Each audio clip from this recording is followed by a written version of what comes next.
Salam Bapak Ibu Saudara, apa kabar? Masih tetap sehat dan semangat ya?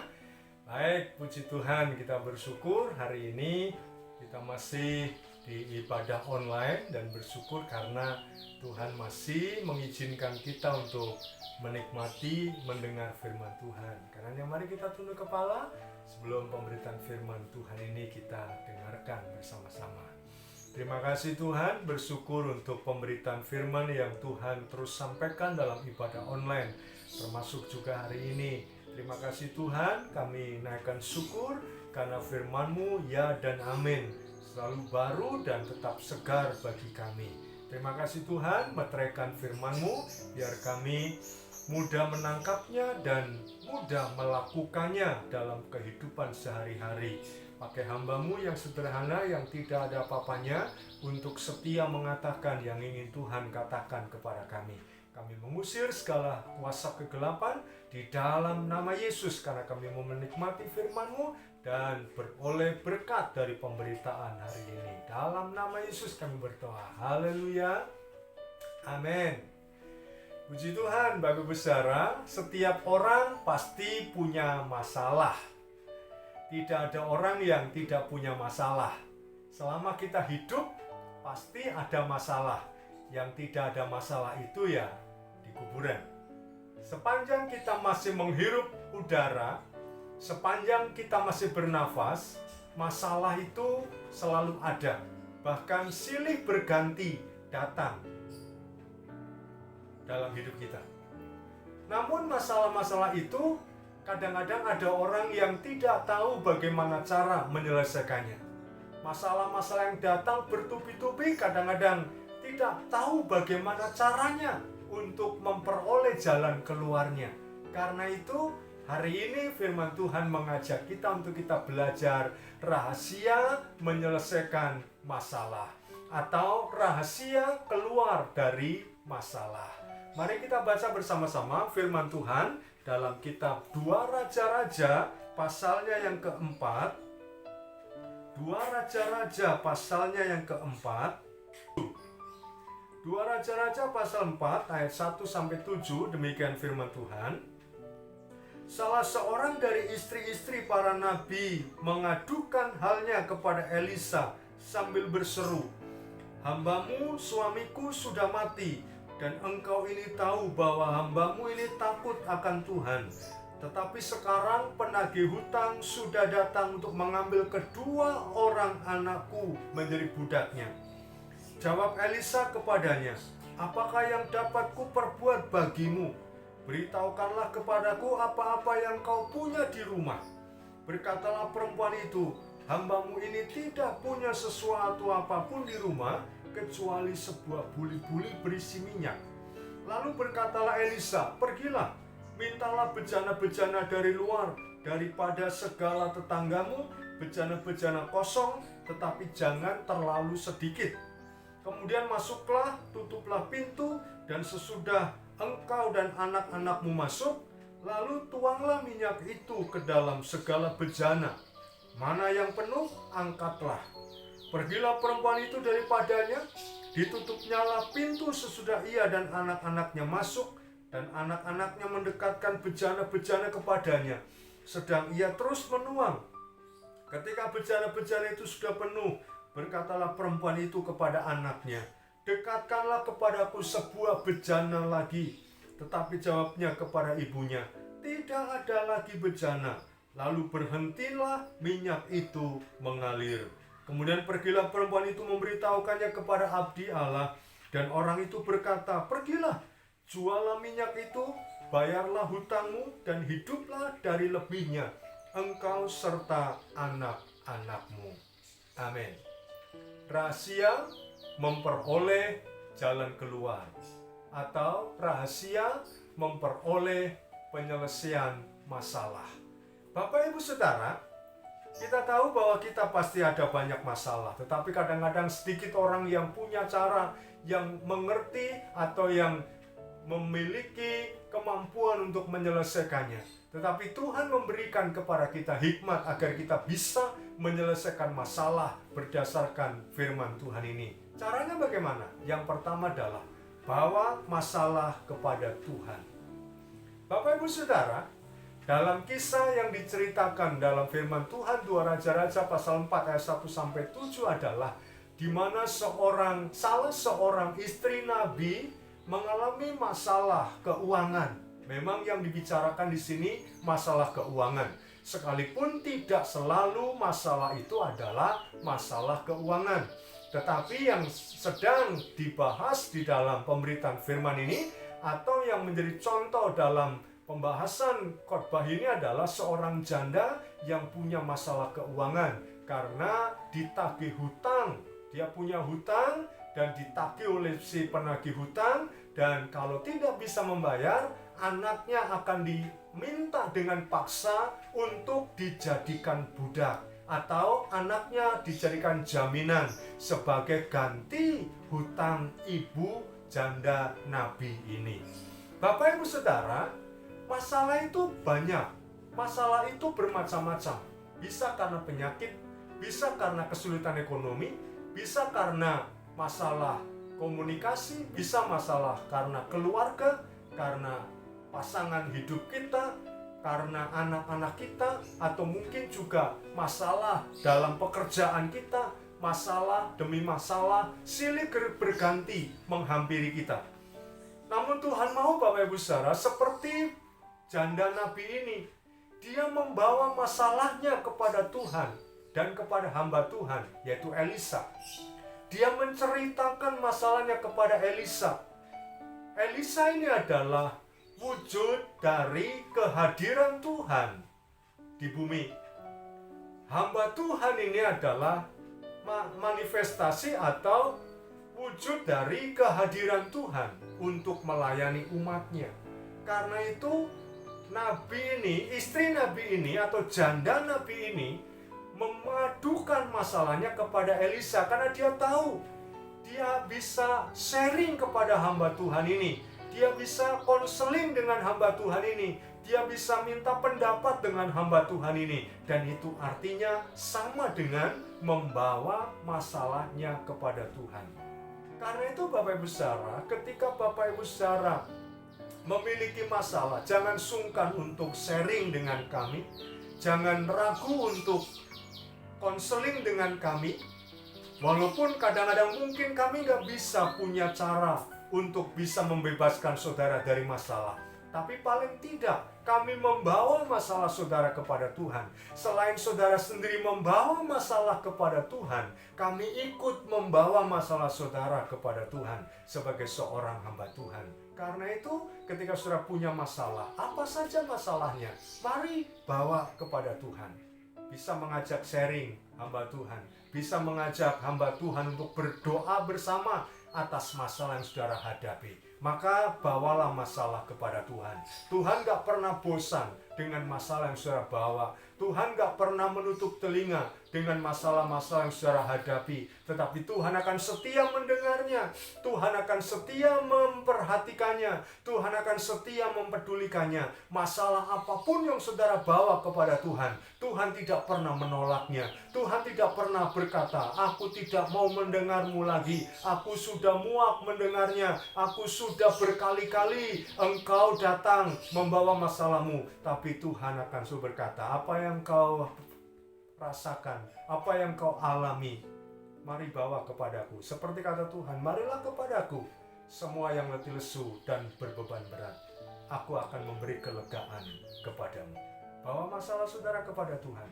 Jangan pernah membawa masalahmu kepada yang lain. Karena banyak orang yang ketika ada masalah, bukannya membawa masalahnya kepada Tuhan, tapi dibawa lari kepada minuman keras, bawa lari dengan cara-cara mengonsumsi narkoba, atau mungkin lari dari rumah, lari dari pekerjaan, lari dari kenyataan. Itu tidak akan pernah menyelesaikan masalah. Tapi mari seberat apapun masalah saudara, jangan lari kepada minuman, jangan lari kepada narkoba, jangan lari kepada keputusasaan, jangan lari kepada hal-hal yang negatif lainnya, tapi bawalah masalah saudara kepada Tuhan. Entah itu masalah besar, entah itu masalah kecil, entah itu masalah ekonomi, entah itu masalah sakit, entah itu masalah pekerjaan, entah itu masalah keluarga, entah itu masalah apa saja. Jangan pernah berhenti untuk membawa masalah saudara kepada Tuhan. Yang kedua, cara yang kedua supaya kita bisa memperoleh jalan keluar atas masalah kita, bukan hanya kita mesti membawa masalah kita kepada Tuhan, tetapi kita juga harus menemukan sarana untuk memecahkan masalah. Nah, ketika janda Nabi ini ketemu dengan Nabi Elisa, mengadukan masalahnya, Nabi Elisa tanya, "Apa yang kamu punya? Apa yang ada padamu?" Bapak Ibu Saudara, Tuhan selalu memberi jalan keluar dari apa yang kita punya. Kita ingat perjalanan orang Israel keluar dari Mesir ketika di bawah pimpinan Musa. Tuhan pakai apa? Tuhan pakai tongkat untuk membelah laut Teberau. Lalu ketika dalam khotbahnya di bukit Tuhan Yesus, kemudian ada kira-kira 5.000 orang laki-laki yang mesti harus diberi makan karena waktunya sudah siang hampir sore, begitu hampir senja dan mereka belum makan. Tuhan Yesus melakukan mukjizat, memberi makan 5.000 orang. Dengan apa? Dengan 5 roti dan 2 ikan.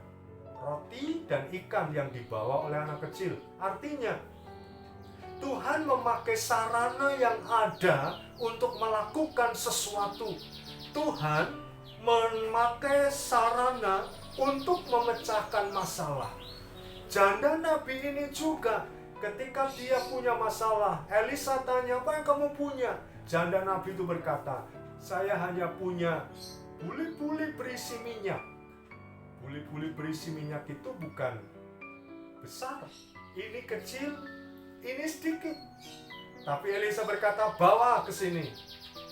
Pinjam bejana-bejana kosong ke tetanggamu. Jangan terlalu sedikit. Boleh sebanyak-banyaknya kamu pinjam."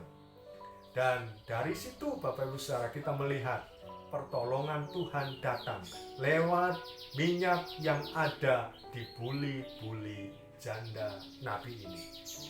Saya yakin, saya percaya, ketika saudara punya masalah, saudara mesti punya sarana untuk menyelesaikan masalah saudara. Saudara tinggal menemukannya. Kalau saudara punya masalah ekonomi, Tuhan tahu saudara punya sarana untuk bisa keluar dari masalah ekonomi saudara. Saudara jangan berpangku tangan, tapi temukan sarananya. Mungkin kecil, mungkin sedikit. Mungkin saudara berkata, "Ini mungkin gak cukup." Seperti janda Nabi itu, hanya punya sebuli minyak. Tapi ketika di tangan Tuhan, Tuhan bisa memakainya. Tuhan bisa melimpahkannya secara luar biasa. Demikian juga dengan saudara dan saya. Temukan sarana yang bisa untuk memecahkan masalah. Selain membawanya kepada Tuhan, temukan sarana. Karena Tuhan ingin kita punya kerja, Tuhan ingin kita punya cara, Tuhan ingin kita punya upaya untuk keluar dari masalah. Karena seperti pepatah yang berkata, "Ora et labora." Berdoa dan bekerja. Jangan sekadar hanya, "Tuhan, saya punya masalah," lalu saudara diam saja, gak menemukan sarana apa-apa yang bisa menjadi sarana bagi Tuhan melimpahkan berkat, menyelesaikan masalah. Tapi saudara hanya pasrah saja, diam saja, saudara gak akan pernah menemukan jalan keluar apa-apa. Karena Tuhan ingin saudara menemukan sarana sekecil apapun yang ada dalam saudara. Temukan sarana itu untuk bisa memecahkan masalah. Jangan lupa bawa pada Tuhan dan Tuhan bisa pakai sarana sekecil apapun untuk saudara bisa memecahkan masalah saudara. Yang ketiga, bukan hanya membawa masalah kita kepada Tuhan, bukan hanya kita menemukan sarana untuk memecahkan masalah, tetapi juga mari bertindak dengan iman. Bapak Ibu Saudara, ketika janda Nabi ini ditanya oleh Nabi Elisa dan mereka jawab hanya punya buli-buli berisi minyak. Ini sedikit, saya katakan sekali lagi, ini kecil.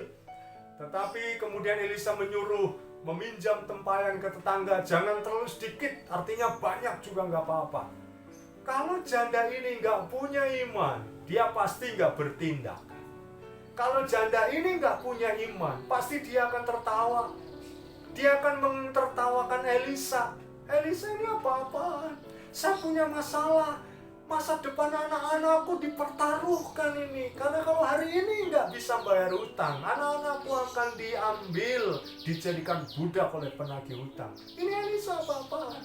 Tapi janda Nabi ini melangkah dengan iman, bertindak dengan iman. Apa yang disampaikan Elisa diturutinya. Dia pinjam bejana tetangga kanan kiri banyak-banyak, lalu masuk ke dalam kamarnya, dan dia mulai menuang buli-buli itu, mulai menuang minyak dari buli-buli itu. Bapak Ibu Saudara, menarik sekali. Janda Nabi ini punya iman, makanya dia bertindak. Tapi itu Yakobus berkata, kitab Yakobus berkata, iman tanpa perbuatan adalah mati. Saudara dan saya yang punya iman, jangan pernah lupa untuk berbuat. Yuk, kalau saudara punya iman, tunjukkan itu dalam karya saudara. Tunjukkan itu dalam perbuatan saudara.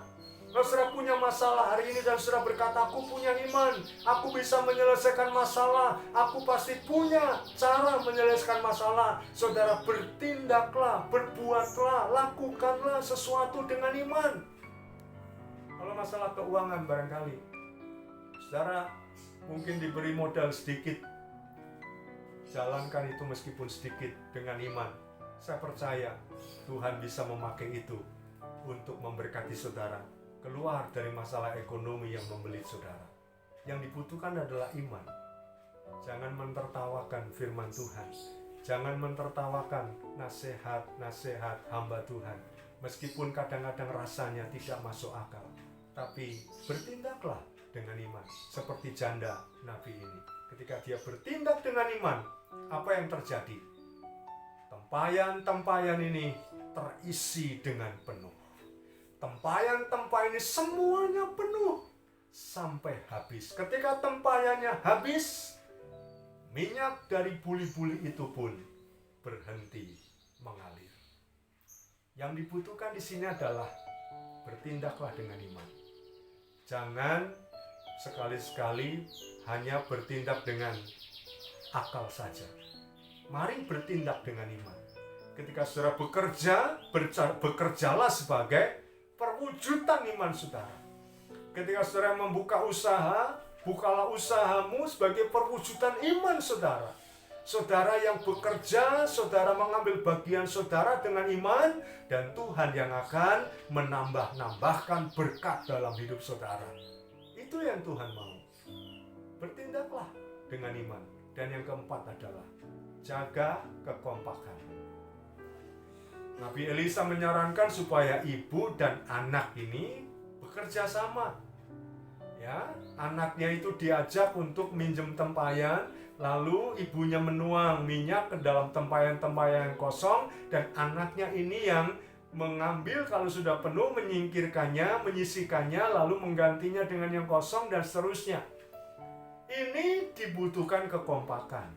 Kalau nggak kompak, nggak akan bisa terisi penuh. Kalau hanya ibu ini yang menjalankan, saya rasa tak akan penuh minyak itu di tempayan-tempayan yang kosong. Tapi karena adanya kekompakan, maka Tuhan mengalirkan berkat. Betul kata firman Tuhan dalam kitab Mazmur pasal 133 yang berkata, alangkah indahnya dan alangkah baiknya bila saudara semua berdiam dengan rukun, karena kesanalah Tuhan memerintahkan berkat. Tuhan memerintahkan berkat kepada rumah tangga yang rukun. Tuhan mengirimkan berkat kepada rumah tangga yang kompak, kepada komunitas yang kompak, kepada gereja yang kompak, kepada persekutuan yang kompak. Karena itu mari jaga kekompakan. Banyak alasan bagi kita untuk tidak kompak.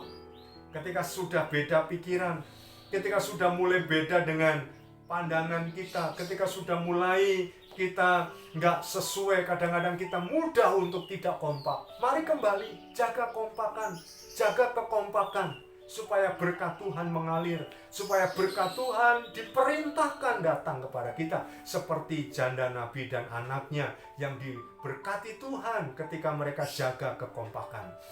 Dijaga kekompakan antara ibu dan anaknya. Demikian juga dengan kita di keluarga, di rumah, jaga kekompakan. Suami, istri, anak-anak, orang tua, jaga kekompakan, jangan sampai terpecah belah. Demikian juga dengan gereja kita, mari jaga kekompakan. Di tengah-tengah pandemi seperti ini, kadang-kadang kita pengennya begini, pengennya begitu, pengennya kesana, pengennya kemari. Kita kadang-kadang menyalahkan si anu, menyalahkan si itu, kok nggak begini, kok nggak begitu, dan sebagainya. Lalu muncul dalam hati, aku nggak puas dengan apa yang dilakukan gembalaku, aku nggak puas dengan keputusan BPJ, aku nggak puas dengan apa yang dilakukan dalam pelayanan hari-hari ini. Aku pengen keluar, aku pengen cari tempat yang lain. Saudaraku, kemanapun kau pergi, kalau kau meninggalkan kekompakan, saya yakin engkau tidak akan menemukan berkat Tuhan, karena Tuhan mau kita jaga kekompakan. Yuk, jaga kekompakan. Mungkin keputusan-keputusan pelayanan kita tidak sesuai dengan harapan saudara, tapi yang Tuhan butuhkan adalah kekompakan. Jaga kekompakan, jaga kerukunan, supaya berkat Tuhan tercurah bagi kita. Rahasia memperoleh jalan keluar atas masalah kita, yang pertama adalah bawa masalah kepada Tuhan. Yang kedua, temukan sarana untuk memecahkan masalah. Yang ketiga, bertindaklah dengan iman. Dan yang keempat, jaga kekompakan. Mari semakin kita kompak ketika ada masalah, semakin kita kompak ketika ada pertantangan, semakin kita kompak ketika ada persoalan, dan Tuhan memberikan jalan keluar yang terbaik bagi kita. Amin. Terima kasih Tuhan, hamba-Mu sudah berhenti berbicara. Biarlah Roh Kudus terus mengingatkan kami akan kebenaran firman-Mu ini, sehingga kami terus bertumbuh dan bertumbuh semakin besar, semakin dewasa, dan berbuah bagi kemuliaan-Mu. Dalam nama Yesus kami berdoa. Haleluya. Amin. Terima kasih. Tuhan memberkati kita sekalian. Amin.